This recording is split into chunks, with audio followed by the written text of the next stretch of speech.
Ya, entonces vamos a iniciar la clase 14 de fisiología, que corresponde al eje hipotálamo hipofisiario. ¿Ya? Hemos hablado de esto en otras ocasiones, pero ahora vamos a consolidar esa información. Entonces, los dos elementos que vamos a ver son obviamente el eje hipotálamo hipofisiario y las hormonas neurohipofisiarias. ¿Ya? La clase de mañana se va a encargar de las hormonas adenohipofisiarias y especialmente con énfasis en la hormona del crecimiento. ¿Ya? Ya, entonces los resultados de aprendizaje de esta clase son explicar el mecanismo de interacción entre el hipotálamo y la neurohipófisis desde una perspectiva fisiológica y explicar la síntesis, liberación y regulación de la ADH y la oxitocina. Entonces aquí tenemos el gran esquema, ¿no es cierto?, de esta clase. Tenemos al hipotálamo que está en el interior del sistema nervioso central, ¿no es cierto? Está protegido en cierta forma por la barrera hematoencefálica. Y tenemos a la adenohipófisis y la neurohipófisis que estarían fuera, ¿ya? Estarían fuera en el estricto rigor de la barrera hematoencefálica, ¿ya? Entonces, aquí tenemos la forma en que se conectan. Bueno, tenemos los sectores, ¿no es cierto?, de los liberadores de las hormonas hipofisiotróficas, ya todas las neuronas que liberan las hormonas hipofisiotróficas, hipotalámicas, que liberan hacia la eminencia media, ¿ya? El sector que está altamente vascularizado y tiene una baja, digamos, capacidad de filtro, baja capacidad de filtro de la barrera hematoencefálica. Por lo tanto, deja pasar moléculas, deja pasar, ¿no es cierto?, proteínas y pequeñas moléculas y acceder hacia el sistema porta hipofisiario, llevar las hormonas hacia la adenohipófisis y estimular, ¿no es cierto?, las células que generan las hormonas tróficas, ¿ya? Entre ellas tenemos, por ejemplo, la FSH, la LH, la ACTH, ¿no es cierto?, la TSH, etc. Y esas hormonas tróficas se liberan a la sangre, ¿no es cierto?, y son transportadas hacia su tejido blanco, donde se producen las hormonas clásicas, las cuales normalmente son reguladoras hacia, ¿no es cierto?, la adenohipófisis o hacia el hipotálamo. Pero la clase de hoy día, vamos a concentrarnos más mañana, y hoy día nos vamos a concentrar en esta parte, que es el eje, ¿no es cierto?, hipotálamo neurohipofisiario.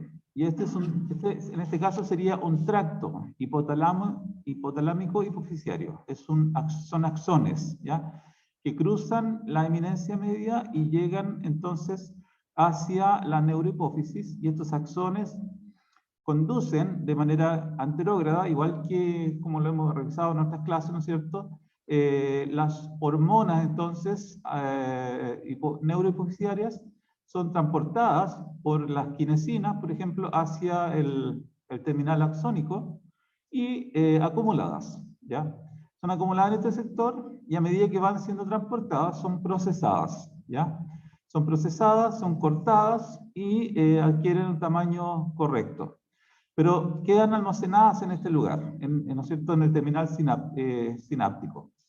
Y una vez que llega un potencial de acción, se entra el calcio, ¿no es cierto?, y se produce la liberación de las vesículas sinápticas y, ¿no es cierto?, hacia los tejidos blancos. En este caso, las oxitocina y la ADH son liberadas a la circulación, y desde la circulación van a llegar a sus tejidos blancos, ¿ya? Entre ellos, por ejemplo, tenemos para la ADH el tejido vascular o las células principales, ¿ya?, del túbulo colector y túbulo contorneado distal, ¿no es cierto? Y en el caso de la oxitocina tenemos otros lugares, ¿no es cierto?, como la glándula mamaria o también el útero, ¿ya?, como lugares blancos de la oxitocina. Esto es lo que le va a pasar entonces a cada una de estas dos hormonas. Primero son sintetizadas como presoficina o prooxificina, ¿ya?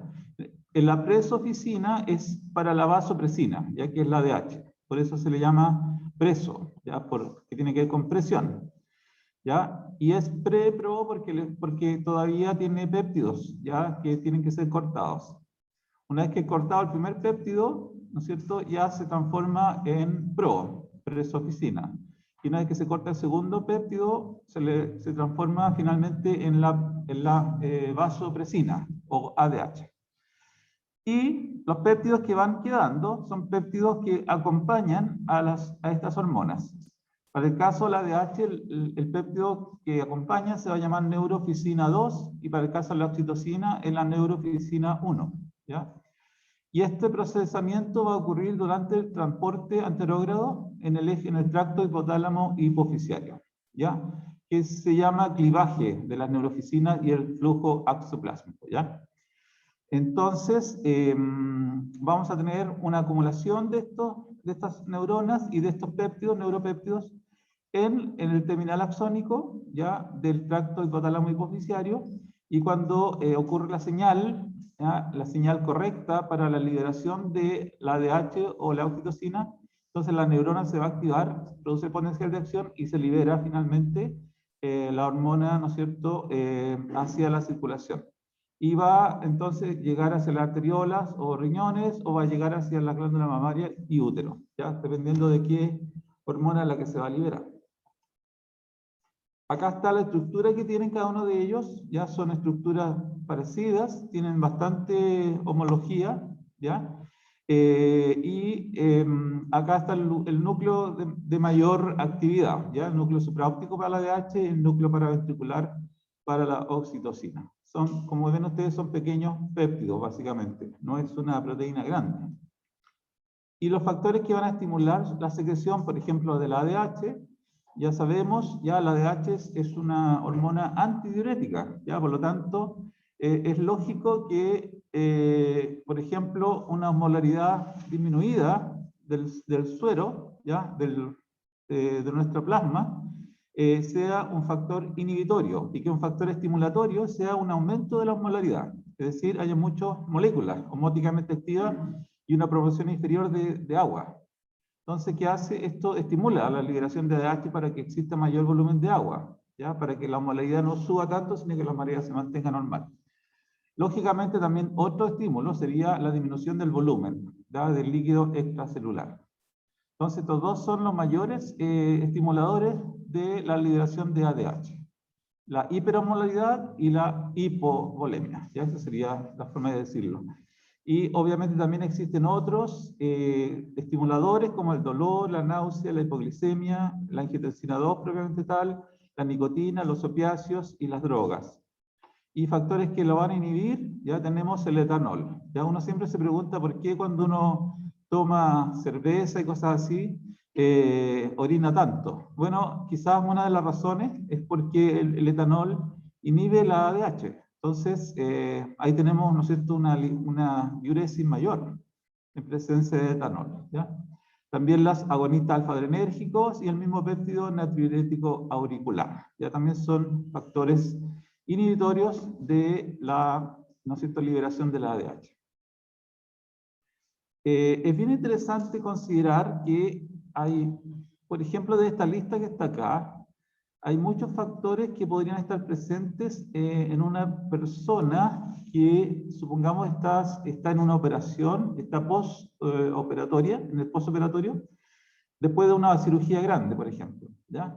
Esa persona que está postoperatoria, es muy posible que pueda estar con dolor, con náuseas, que esté quizás con una disminución de volumen, ¿ya?, porque ha perdido volumen y le estamos agregando volumen, o incluso con drogas, ¿ya? Entonces, es interesante considerar que en muchas condiciones postoperatorias los pacientes pueden tener muy altos niveles de ADH. Es bien interesante pensar en eso, ¿ya?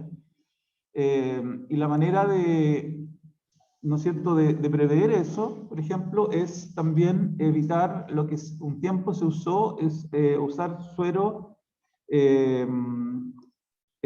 suero fisiológico, pero sin mucho sodio, con menos sodio, y con con 5% de suero glucosado, al 5%, ¿ya?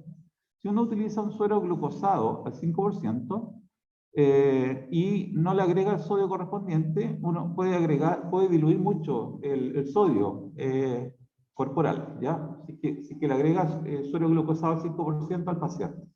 Y no, ese suero glucosado no viene con sodio, ¿ya? Y ha pasado en más de una ocasión, ¿ya? Que eso pasó hace tiempo, o sea, esto ya no ocurre ahora, pero se está reportado en la literatura que, por ejemplo, un paciente de repente estuvo confuso. Después de una operación, un paciente normalmente debe ser de estas características: postmenopáusico, mujer obviamente, postoperado de una cirugía grande, ¿ya? Que estuvo relativamente complicada, con mucho dolor, con muchas náuseas, ¿ya?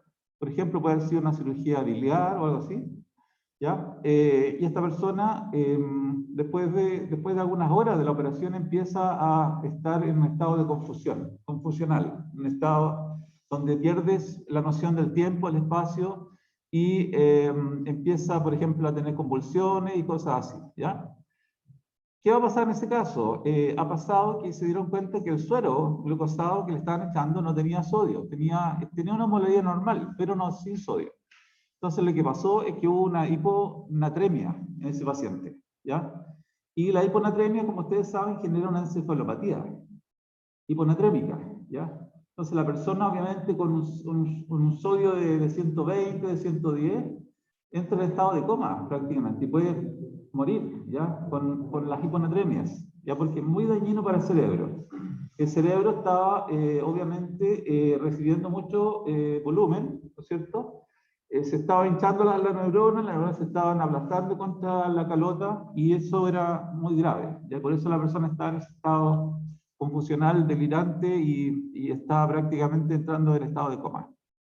¿Ya? Entonces, ¿y por qué toco esto? Porque uno ve en ese paciente, ¿ya? Es un paciente que posiblemente puede tener muchos factores que estimulan la ADH, ¿ya? Entre otros, a lo mejor tiene aumentado la angiotensina 2 por respuesta renal, tiene mucho dolor, náusea, ¿no es cierto? Puede tener drogas, etcétera, y además los pacientes postmenopáusicos también aparentemente pueden tener altos niveles también de ADH, ¿ya? Por lo tanto, es importante mencionar esta situación, ¿ya? De los peligros del suero glucosado. De hecho, hay paper en revistas de enfermería que se llama así, los peligros del suero glucosado, al 5%. ¿Por qué el dolor y la náusea pueden producir un aumento de ADH? Porque seguramente hay una cuestión que nuestro cuerpo tiene, hay como un paradigma, ¿ya? Nuestro cuerpo es acuoso, por definición, ya tiene un 60% de agua. Y dentro de los sensores corporales, probablemente el hipotálamo es uno de los más importantes en ese sentido, porque el hipotálamo sensa el volumen y la osmolaridad, ¿ya? Entonces, al sensar eso, ¿qué hace? Básicamente nos protege de perder volumen. Es un sistema que nos protege de perder volumen, ¿ya? ¿Y cómo podemos perder volumen? En cualquier caso, podemos perder volumen si nos caemos, hay una herida, un golpe fuerte y hay una herida y la herida sangra. Perdemos volumen. Y eso es grave, ¿ya? Podemos perder volumen, por ejemplo, en una venopunción. También se ha demostrado que si el paciente tiene muchas punciones venosas, que son justamente los que están en el postoperatorio, que han tenido muchas punciones venosas, también tienen un nivel de ADH alto, porque ese dolor le va llegando como una señal de peligro al hipotálamo. Y el hipotálamo dice, entonces cuidemos, liberemos más ADH porque podemos perder más agua, ¿ya? Claro, claro, entonces va a generar edematización esto, ¿te das cuenta?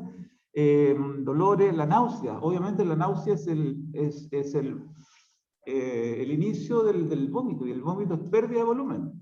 Entonces, lógicamente ahí también vamos a proteger el volumen. Entonces, el cuerpo está hecho para protegernos de perder volumen. Porque cualquier situación que cause dolor o náusea, o en fin, muchas otras situaciones, son como advertencias de algo terriblemente dañino que podría ser nuestra muerte, porque nos desangramos o porque perdemos el volumen. Entonces el hipotálamo es como una clave de esa defensa que tenemos, la defensa contra la pérdida de volumen, ¿ya? Esa es la razón. Vale, ya. Entonces, aquí tenemos las curvas de respuesta del hipotálamo, ¿no es cierto?, frente a los cambios de la osmolaridad plasmática, por ejemplo. Entonces, fíjense que la secreción de ADH a una osmolaridad de 280 en normal es 0. Sin embargo, cuando está el volumen en expansión de volumen, la secreción de ADH sigue siendo 0 hasta cerca de los 290. Porque ya tenemos una expansión de volumen, por lo tanto hay algo que impide la respuesta hipotalámica. Y si hay contracción de volumen, hay como un aumento de la sensibilidad. Entonces, puedo responder a menos de 280, ¿se entiende? Ya, eso es una cosa interesante. Lo otro que es interesante es que observamos, ¿no es cierto?, que las respuestas a la contracción de volumen parecen ser mucho más grandes que las respuestas a la osmolaridad. Entonces, si tenemos una contracción de volumen, aunque sea, entre comillas, aparentemente pequeña, ¿ya? Vamos a tener una gran secreción de ADH.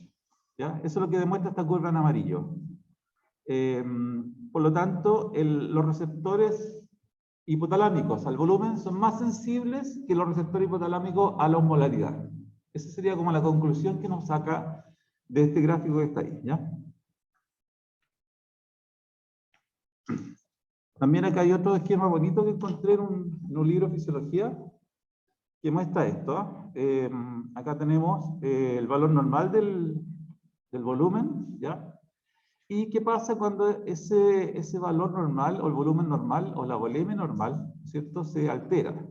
Por ejemplo, cuando el volumen del líquido extracelular aumenta por ganancia de, ¿no es cierto?, de fluido, o por, ¿no es cierto?, ganancia de fluido y sodio, de las dos cosas, ¿ya? En las dos cosas se gana el fluido solo, o se gana el fluido más sodio, ¿ya? En los dos casos hay aumento del volumen, del LEC. Entonces se altera la osmolaridad, eso produce, ¿no es cierto?, una distensión de los receptores de volumen, ¿cierto?, auriculares, y un aumento del volumen sanguíneo, ¿ya? Si eso pasa, obviamente, ¿qué va a pasar?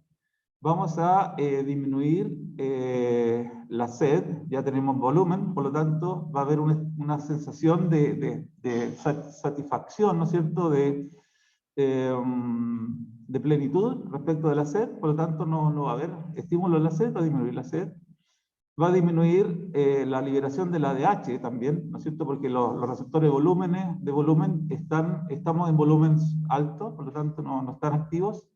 Y también vamos a disminuir la liberación de la aldosterona, ¿ya? Porque tenemos también la presión relativamente alta. Necesitamos liberar aldosterona, ¿cierto? Tenemos la presión más o menos bien. Ya. Entonces, con estos factores tenemos una pérdida aumentada de sodio en la orina, ya que la aldosterona está baja, ¿cierto? En caso de la ADH tenemos una pérdida aumentada de volumen de agua en la orina, y en caso de la sed tenemos una disminución de la ingesta de agua.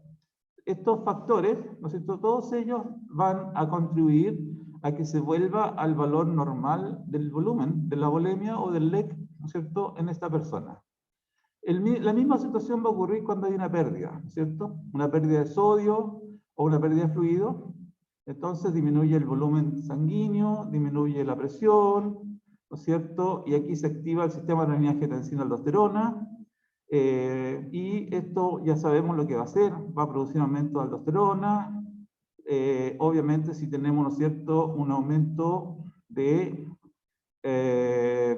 o sea, una disminución de volumen, los hormoreceptores hipotalámicos van a activar la liberación de ADH y entonces va a disminuir la pérdida de agua por la ADH. También la ADH y otros estímulos nerviosos aumentan la sensación de sed, que va a generar una conducta de consumir agua, y el aumento de aldosterona va a aumentar la retención de sodio, todo lo cual va a tender a volver el volumen a su normalidad, ¿ya? Siendo que estaba perdido, pero ahora ya estamos estableciendo mecanismos para volver a restablecerlo, ¿ya?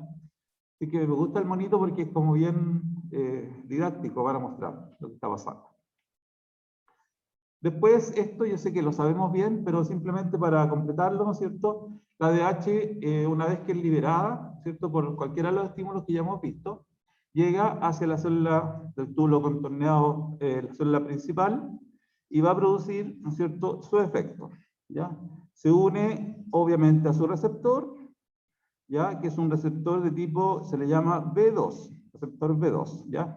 O sea, la V mayúscula y un 2, ¿ya?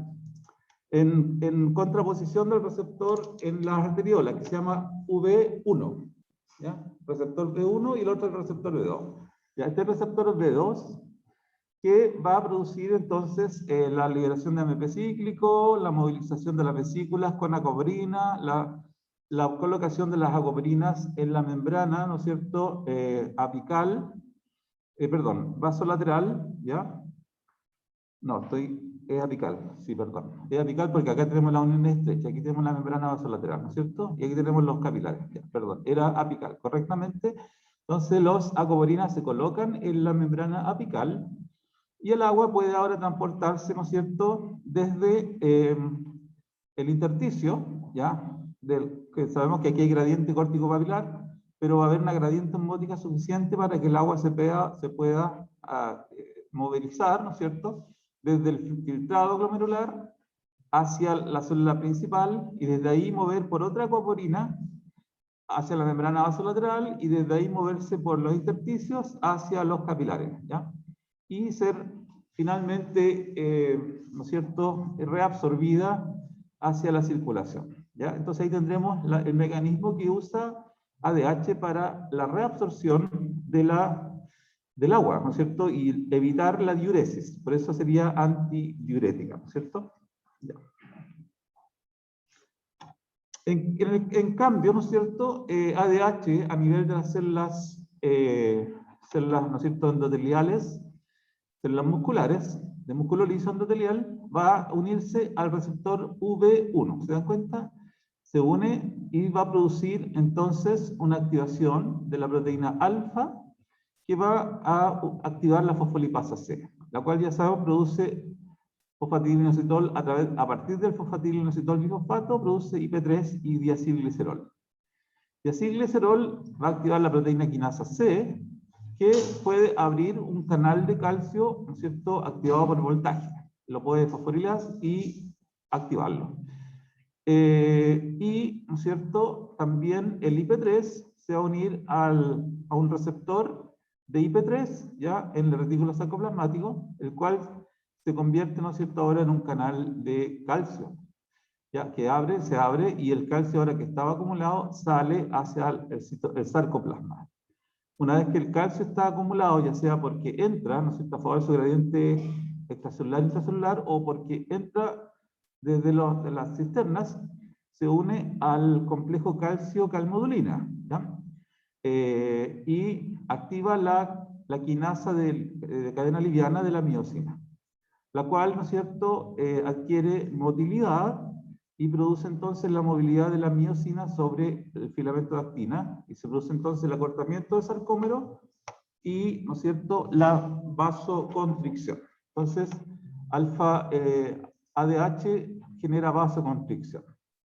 Pero cuando estamos en presencia de óxido nítrico o de péptido natriurético auricular, se genera el proceso opuesto, ¿ya?, que generamos GMP cíclico, y en ese caso se activa la fosfatasa de la miosina, es decir, que le quita el fosfato a la miosina, a la cadena liviana, lo cual va a generar vasodilatación, ¿ya? Entonces ahí tenemos el efecto de la ADH a nivel del receptor V1, comparado con el efecto del ADH por el receptor V2 en la célula principal. Ya. Cosa interesante que decir es la diabetes insípida central. Cuando ocurre, ¿cierto?, sabemos que hay una falla neurohipofisiaria para secretar la ADH, ¿ya? Por eso se llama central, porque está asociado a fallas, ¿no es cierto?, hipotalámicas para esta secreción, ¿ya? Que también podrían ser fallas a nivel de la liberación, ¿no es cierto?, la liberación también de la ADH, no solamente hipotalámica. ¿Qué hace esto? Disminuye la concentración circulante de ADH y disminuye entonces la permeabilidad al agua del túbulo colector. Lo cual, obviamente, ¿no es cierto?, como no tenemos permeabilidad al túbulo colector, tenemos un aumento del volumen de la orina, y la orina se diluye mucho, no se concentra. Entonces perdemos una gran cantidad de volumen, y la persona está continuamente, ¿no es cierto?, requiriendo agua, está siempre con sed. Es una enfermedad muy lamentable, ¿no es cierto?, muy terrible. Probablemente la persona va a estar siempre tratando de estar con un hielo en la boca, para tratar de satisfacer su sed, porque está con una sed horrible todo el rato, ya por la cantidad de volumen que está perdiendo. No solamente va a perder mucho volumen, sino que también va a ganar mucha osmolaridad. Entonces, como sabemos, está en las dos condiciones necesarias para, ¿no es cierto?, estimular la liberación de ADH. ¿Ya? En general está en esas condiciones, ¿ya? Está en condiciones de estimular la liberación de ADH, pero por distintas condiciones no se secreta la ADH, ¿ya? Pero sí responde a análogos de ADH, o sea, si llega a ser que esta situación, este paciente, respondiera a un análogo de ADH que yo se lo agrego, le inyecto o se lo doy, ¿ya? Si responde, entonces sería una falla que no es central, ¿ya? Porque no, está mal lo que acabo de decir. No, eso no significa. Lo que significa es que la respuesta de ADH en un paciente que es central, su respuesta está intacta. ¿Ya? Si yo le doy un análogo, va a responder. Eso es lo que significa. Sería diferente si yo a un paciente que tiene diabetes le doy un análogo y no responde, entonces la falla es periférica. ¿Ya? Porque obviamente hay algo dentro de todo el sistema periférico de respuesta que no responde. ¿Ya? En este caso, cuando es central, la respuesta periférica está intacta. Eso es lo que tengo que decir. ¿Ya? Eso, ahí está correcto. Cuando es periférico, lo que está mal, entonces no responde a un análogo. Ahí sería, ¿no es cierto?, la falla periférica. Pero si la falla es central, no debo asumir, en principio, que voy a tener malo, ¿no es cierto?, la respuesta periférica, y por lo tanto debiese responder a un análogo de ADH. ¿Se entiende? ¿Sí? Ya. En el caso que sea nefrogénico, entonces vamos a tener una resistencia a la ADH. Es decir, periféricamente vamos a tener un problema. Y ahí podría ser que el receptor B2 o la proteína G o algún otro elemento de la cascada de reacciones esté mala, ¿no es cierto? Puede estar fallando. Y en este caso, si tenemos una diabetes insípida nefrogénica, no importa que le demos el análogo, no va a responder, porque tiene malo su receptor o su segundo mensajero, está malo, ¿no es cierto? Entonces aquí lo que va a pasar es que hay una baja permeabilidad al agua en el túbulo colector, y voy a tener un aumento de volumen de orina diluida, lo mismo, un aumento de molaridad, ¿no es cierto? Y la ADH circulante va a ser muy alta. Entonces, esas pueden ser diferencias. Hagamos un resumen entonces. La diferencia entre central y nefrogénica. En la diabetes insípida central, yo no debo tener ADH circulante, o si tengo es muy baja. ¿Ya? Esa es la primera cosa. Pero en la diabetes insípida nefrogénica tengo ADH circulante alta. Ya, esa es la primera diferencia. Segunda diferencia es que en la diabetes insípida central yo puedo tener respuesta a un análogo de ADH. Si yo lo doy, me responde. Y en la diabetes insípida nefrogénica no, porque no tiene cómo responder. ¿Ya? Serían como las dos diferencias, el nivel de ADH y la respuesta a un ADH exógeno. ¿Ya? ¿Se le puede dar un receptor para que retener el ADH? ¿O Yo creo que, mira, eso es una muy buena pregunta y es muy posible que se hayan hecho experimentos con ratones tratando de hacerlo transgénico y de agregarle algo, pero no te sabría decir con certeza, ¿ya? Pero en términos así como mecanísticos me imagino que podría ser. Es posible, sí. Profe, Sí, dígame. ¿qué pasa con la ADH circulante? En este caso, este paciente, como no responde a la ADH porque tiene el receptor malo, tiene una ADH circulante alta, porque tiene los variables que estimulan la ADH. Mira, fíjate el variable que tiene. Tiene hiperosmolaridad, entonces ya tenemos un estímulo para la ADH. Y tiene una hipovolemia, porque el volumen de la orina es muy alto, ¿no es cierto? Entonces está perdiendo volumen. Entonces tiene una hipovolemia plasmática y tiene una hiperosmolaridad plasmática, que son los dos mayores estimulantes para el ADH. Y como centralmente este paciente, que es nefrogénico, tiene bien el hipotálamo, tiene bien la neurohipófisis, va a liberar mucho ADH. Pero ese ADH no le va a servir para recuperar el agua. No le va a Pero servir. ¿esa DH va a seguir siempre en circulación o se separa, se reabsorbe? ¿Qué pasa con la Ah, ADH? Sí.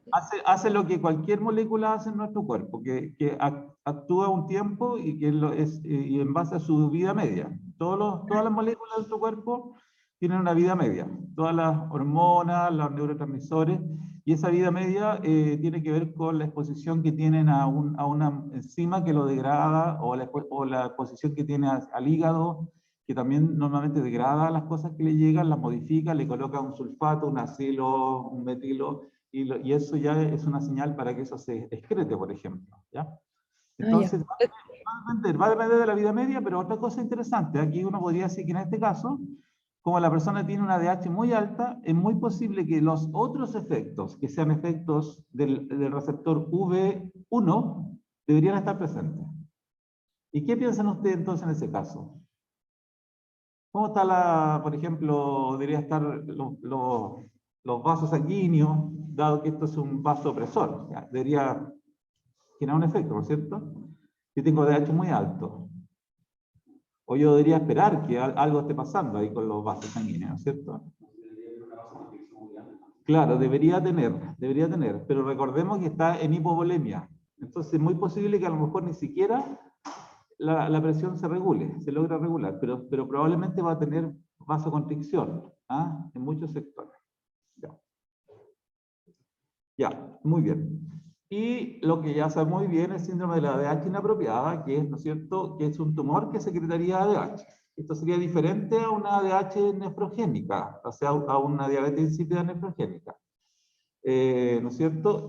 O central. Este es un tumor, nomás que secreta ADH, el ADH circulante está alta, y por lo tanto aquí lo que voy a tener un efecto ADH alto en el riñón. Es decir, voy a tener una recuperación de volumen muy grande y la persona va a tener entonces una disminución del volumen de la orina, ¿ya? Con lo cual va a aumentar el volumen plasmático, ¿ya?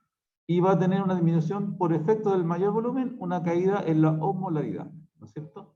Entonces yo voy a tener aquí las dos variables que estimulan la ADH, o sea que la inhiben, están presentes. Está con hipoosmolaridad y está con hipovolemia. Perdón, hipervolemia. Hipervolemia e hiposmolaridad. Entonces tiene los factores que deberían inhibir, pero tiene la ADH alta, entonces por eso se llama síndrome de la ADH inapropiada, porque no debiese estar alta. Porque los estímulos que tiene son estímulos para inhibir, no para aumentar. Pero obviamente tiene un tumor que lo secreta, y ahí el tumor al secretarlo, entonces va a generar todo el efecto que sabemos ya se va a producir, y esto puede ser tratado con un antagonista de la ADH que se llama demeclociclina, ¿ya? Ahí tenemos entonces el caso del síndrome de la ADH inapropiado. ¿Este paciente que tiene ese síndrome realmente tiene una dermatitis generalizada? Sí, claro, lógico. No, es generalizada, sí, sí, por supuesto. Ya sabemos ya lo que pasa con la expansión ¿cierto? Del leak, se expande, entonces está edematizado. Ya, ahí tenemos la ADH. Ahora nos vamos un poquito a la oxitocina, ¿ya?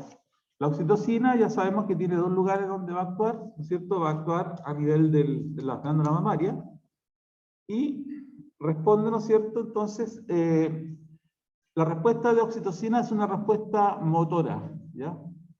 Entonces se genera una contracción de la célula mioepitelial y ayuda entonces a la eyección de la leche, ¿ya? Eso es lo que ayuda.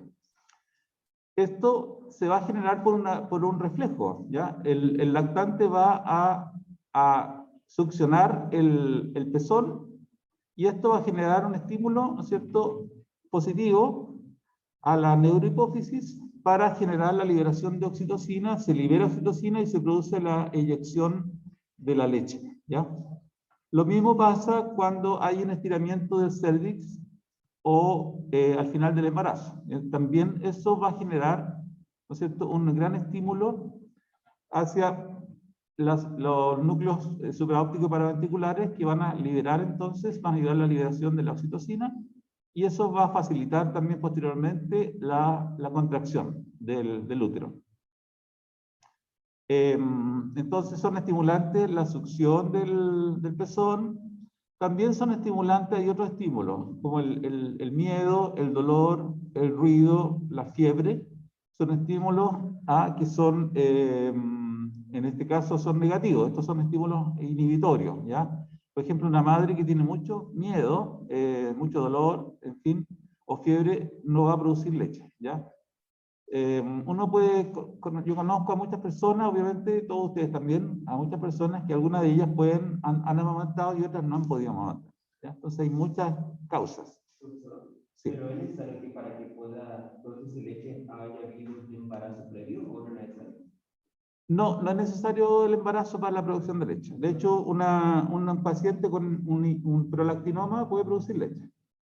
Es parecido a un suero, pero no una leche como tal. Y solamente por la succión mamaria, por ejemplo, una persona que no tuvo un hijo, pero una persona que no puede amamantar y amamantándolo, le succiona la mama, ¿puede realmente? Sí puede, sí puede, sí, sí. Sí, hay personas que se les llama ¿cómo se les llama? Las nodrizas.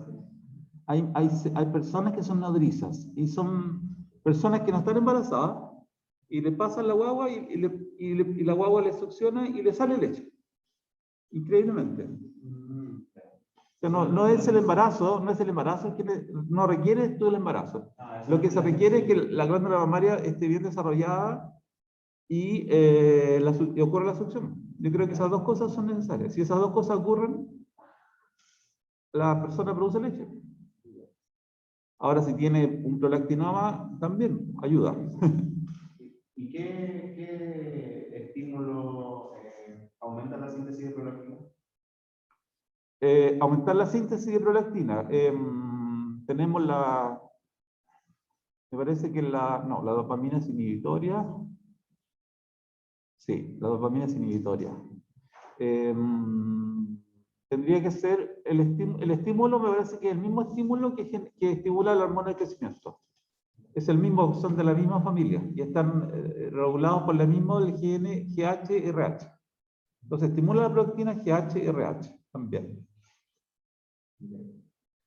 Ya, bueno, la madre no solamente requiere la succión mamaria, la madre puede simplemente mirar, escuchar o oler a la guagua. Y ya se le puede generar, no sé si ustedes han escuchado, me parece que no hay ningún padre ni madre, ¿no es cierto? ¿No? ¿Alguien es papá o mamá? ¿No? Ya. Bueno, yo he escuchado muchas veces decir esto, que le bajó la leche, ¿ya? Entonces, a la mamá le baja la leche y ¿por qué le baja la leche? Porque escucha al bebé que está llorando, o porque siente, a veces hay mamás que van al trabajo y siente que la guagua tiene hambre y le baja la leche, ¿ya? Y se manchan enteros de leche, ¿ya? Entonces tienen que andar siempre ahí limpiándose, es bien molesto en realidad para una mujer, eso. Otra cosa que produce la estimulación de mucha oxitocina es el orgasmo también, ¿ya? Las mujeres que son sexualmente activas y tienen orgasmo también van a tener unos niveles de oxitocina más altos que las personas que no tienen orgasmo, ¿ya? Sabemos que hay personas que a veces por decisión no tienen orgasmo porque no quieren o porque por un deseo, por una orientación sexual, simplemente no les interesa, ¿ya? O no tienen pareja, o no quieren tener orgasmo, etc. Y eso les va a causar un problema, porque la oxitocina es la hormona del amor, ¿ya? Básicamente. Entonces, tiene que ver con la felicidad, ¿ya? Las personas que tienen orgasmo son personas que se asume por la neurobiología, por lo menos, que son más felices que las que no tienen orgasmo, ¿ya? O sea, yo no voy a hacer aquí ninguna apología de las personas que tienen o no tienen, pero sí lo que puedo decir es que aparentemente los que tienen orgasmo, ¿ya? Y deciden tener orgasmo, todo eso, parece que tienen un poquito más de felicidad, pareciera, por la biología. ya que las personas que no lo tienen. Bueno, siguiendo con eso, ya sabemos que los inhibidores son el miedo, el dolor, el ruido, la fiebre, o los opioides también son inhibidores. Ya, ¿qué estimulantes tendríamos entonces para la oxitocina? Bueno, éramos la succión, la dilatación, el orgasmo, el ver, el escuchar o el oler, ¿no es cierto?, al infante. Y los inhibidores serían las endorfinas. ¿Y cómo sería el mecanismo de acción? Recordemos que esta es una hormona que produce una contracción mioepitelial, ¿no es cierto? Eso es lo que hace. Entonces aquí, obviamente, que necesitamos movilizar el calcio. ¿Ya? Claramente, entonces, el mecanismo de acción de la oxitocina tiene que pasar por liberar calcio, ¿ya? Porque el calcio es el que va a producir la contracción. Entonces, se une la oxitocina a su receptor, se estimula la proteína G, que activa la fosfolipasa C, que produce IP3 y diacilglicerol. IP3 libera calcio al retículo y eso produce la contracción miometrial, ¿ya? Porque se va a producir, ¿no es cierto?, la fosforilación de la cadena liviana de la miosina quinasa. Y se producen los complejos, ¿no es cierto?, que va a producir la contracción. Y en segundo lugar, va a ocurrir que el diacilglicerol también va a estimular la síntesis de prostaglandinas, ya que va a estimular los canales de calcio dependiente de voltaje, y eso, entonces, vamos a producir la apertura del canal de calcio de la membrana, ya que pueden estimular directamente o pueden estimular a través de IP3 también la movilización de calcio. Entonces tenemos varios mecanismos que van a estar produciendo el aumento de calcio intracelular para generar la contracción del mioepitelial, ¿ya? Ahora, respecto de la presencia de oxitocina para el parto, ahí todavía no hay una seguridad de que la oxitocina sea la que produce el trabajo de parto, digamos, ¿ya? Aparentemente, lo que hace la oxitocina va a producir, ¿no es cierto?, una mayor cantidad de receptores, va a estimular receptores, ¿no es cierto?, y esto va a estar ayudado por el estrógeno del ovario, ¿no es cierto?, que va a inducir una mayor cantidad de receptores de oxitocina en el útero, y cuando llega el momento del parto, la contracción inicial no se sabe todavía quién la hace, pero una vez que ocurre, ¿no es cierto?, esa contracción inicial produce un estímulo y produce prostaglandinas que van a estimular por feedback positivo la liberación de oxitocina, que va a ayudar a generar más contracción. Pero no sería este el mecanismo que genera la primera contracción, ¿ya? Sino que habría otro mecanismo que todavía no está descubierto, no está bien descrito, ¿ya? Entonces, una vez que se ha producido la primera contracción, eso hace que la placenta secrete prostaglandina. Las prostaglandinas se estimulan para secretar más prostaglandinas y estimulan para secretar oxitocina, la cual ayuda a la contracción. Y el círculo sigue produciéndose hasta que ocurra el alumbramiento, ¿no es cierto?, ocurra la salida de la placenta. Ya, y para completar esta clase, les voy a mencionar las 4 hormonas de la felicidad, ¿ya? Yo creo que es bueno que tengamos una visión de cuáles son las hormonas de la felicidad, ¿no es cierto? Bueno, la oxitocina sería la hormona del amor, ¿ya? La que nos da el sentimiento de tranquilidad, nos da los sentimientos de el querer abrazar, por ejemplo, el querer así estar en contacto con otras personas. Aparentemente la oxitocina es una hormona que nos hace, ¿no es cierto?, querer estar junto a otra persona o a otras personas, ¿ya? Es responsable no solamente de la dilatación del cuello del útero, tanto en el orgasmo como en el parto, ¿ya? Entonces, en 2 momentos está presente, ¿ya? Y aquí, esto está escrito por alguien que es muy amante seguramente de lo natural, ¿no es cierto? El parto no estaría vinculado con el dolor, sino que estaría vinculado al placer, a la fisiología del placer. Y que el cuerpo de la mujer secreta la oxitocina y desencadena una emoción erótica que hace distenderse los músculos del útero progresivamente, ¿ya?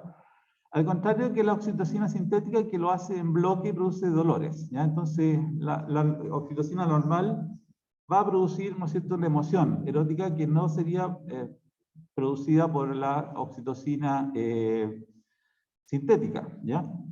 Y nos va a generar estos sentimientos de amor, altruismo, tranquilidad, y también reflejos como la eyección del feto, la placenta y la leche materna, ¿ya? Y aquí tenemos el cuarteto de la felicidad. Entonces tenemos la dopamina, las endorfinas, las oxitocina y la serotonina. Entonces, partimos con las endorfinas, que producen una sensación de felicidad y nos va a disminuir en general el dolor, ¿ya? La dopamina, que nos da motivación y placer, ¿ya? Ya lo sabemos por neurociencia. La oxitocina, que se relaciona con los vínculos emocionales que tenemos con las personas. Y en el caso de la mujer y de la mujer madre, ¿no es cierto?, se relaciona con el apego y la maternidad. Y la serotonina mejora el estado del ánimo y da bienestar, ¿ya? Entonces, por ejemplo, ¿qué cosas nos permite hacer cada una de estas hormonas? Vamos a partir con la dopamina, ¿no es cierto? La dopamina, si nosotros tenemos un buen periodo de sueño, ¿cierto? Si celebramos algo, si nos alegramos, si hacemos ejercicio, probablemente vamos a tener una buena cantidad de dopamina en nuestro cuerpo. La oxitocina, ¿en qué condiciones podemos, ¿no es cierto?, liberar oxitocina? En cuanto a la meditación, en dar abrazos, en ser generoso, ¿ya? Ahí está la oxitocina liberándose. La endorfina con los bailes, con el canto, con sonreír, y la serotonina con ser agradecido, disfrutar de la naturaleza y ser feliz, ¿ya? Entonces, estas hormonas se relacionan mucho al estado de felicidad que nosotros podemos tener. Cada una de ellas aporta como en algo particular, ¿ya? Pero una persona que vive su vida con tranquilidad y con equilibrio, ¿no es cierto?, emocional y físico e intelectual, lo lógico sería que tuviera estas hormonas y viviera bien, ¿ya? Tratar de vivir lo mejor que se pueda. Ustedes como médicos traten de hacer que sus pacientes tengan buenos estilos de vida, ¿ya? Siempre es importante. Ustedes saben que yo soy el profesor de la competencia C6, así que estoy obligado a repetir como loro, ¿no es cierto?, como disco rayado, que es importante los estilos de vida saludables. Así que se lo voy a repetir hasta el último día de clase, ahí se los voy a estar repitiendo, ya, de la importancia que tienen los estilos de vida saludables para tener las 4 hormonas de la felicidad, que tienen que estar, ¿ya? Tienen que estar presentes en nosotros, ¿ya? Tenemos que bailar, tenemos que cantar, tenemos que abrazar, tenemos que ser agradecidos. Tenemos que hacer ejercicio, aunque yo no haga, pero ya ustedes hagan ejercicio, por favor. Ya, en fin, dormir bien. Yo sé que no están durmiendo bien por culpa de la carrera, pero cuando puedan, traten de dormir bien, ¿ya? Eso, cosas así. O tienen que decirle a sus pacientes que duerman bien, pues tienen que aconsejarlos, ¿ya? Aunque ustedes a lo mejor no lo hagan, así como yo lo estoy aconsejando a ustedes, pero ustedes aconsejen bien a sus pacientes, ¿ya? Para que por lo menos ellos traten de vivir lo mejor que se pueda. Ya, y para terminar, solamente algunas pruebas científicas, mostrarles nomás. Y por ejemplo, si uno le agrega una oxitocina intranasal, se aumenta la circuitería neural, que ayuda, ¿no es cierto?, a la motivación y a la percepción social en niños con autismo. Entonces, bien interesante esto, cómo una hormona, y yo la puedo dar, ¿no es cierto?, desde afuera, ¿no es cierto?, en forma como un aerosol, puede mejorar la respuesta de niños con autismo. ¿Ya? Y esto tendría que ver, obviamente, con la activación de nuestro sistema límbico, ¿no es cierto?, con el núcleo accumbens, el área tegmental ventral, ¿no es cierto?, cómo se van conectando entre ellos, cómo van fortaleciendo sus relaciones, ¿ya?, con la corteza prefrontal y generando una mayor motivación, ¿ya?, para que la persona haga cosas, ¿ya?, para que la persona realmente pueda motivarse, pueda sentir gusto de hacer lo que está haciendo, ¿no es cierto?, como sabemos que es el sistema de recompensa. Y aquí, por ejemplo, el experimento que se hizo fue si los niños autistas podían tener algún reconocimiento emocional. Ustedes saben que los niños autistas son como medio así, no muestran su emoción tan fácilmente. Pero a nosotros nos da una enorme felicidad cuando vemos al Salvador que sonríe. Es una alegría para nosotros. Ahí sí que todos disfrutamos y todas las hormonas de la felicidad se nos juntan probablemente en ese momento cuando Salvador está feliz, ¿no es cierto? Pero acá vemos que seguramente hay niños que no tienen esa respuesta, entonces si les damos oxitocina intranasal, van a tener mayor respuesta, ¿no es cierto? Al emocional, ¿ya? En niños autistas. Y aquí se ve la diferencia, que es una diferencia significativa, ¿ya? Al menos con los ítems más fáciles, ¿ya? Aquí es un ensayo con ítems más difíciles, más fáciles. Cuando ya es muy difícil, es difícil que un niño autista ya pueda procesarlo bien. Pero cuando el ítem es más o menos fácil, lo puede hacer, ¿ya? Pero lo interesante es que pasa desde una respuesta basal, ya con el placebo, a una respuesta mayor con la oxitocina. Eso es muy genial, ¿no es cierto? Y muy bonito que pueda ocurrir eso. Ya.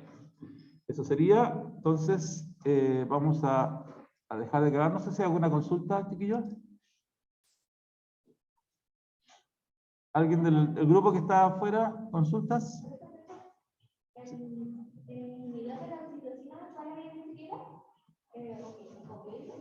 Los opioides, sí. Sí.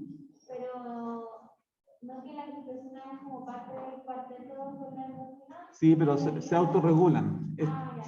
Tú sabes que siempre va a pasar esto. El cuerpo siempre se va a autorregular. Siempre va a tener alguien que te va a bajar y eso no significa que sea malo. Eso significa que va a evitar que tenga un exceso. Va a tener un equilibrio. Acuérdate que el cuerpo siempre trata de buscar los equilibrios. Eso. Ya. Ya, chiquillos, entonces, gusto de vernos y nos vemos mañana. Mañana seguimos con la clase de la adenohipófisis, ¿ya? Y la hormona del crecimiento, ¿vale? Ya, nos vemos. Chao, chao.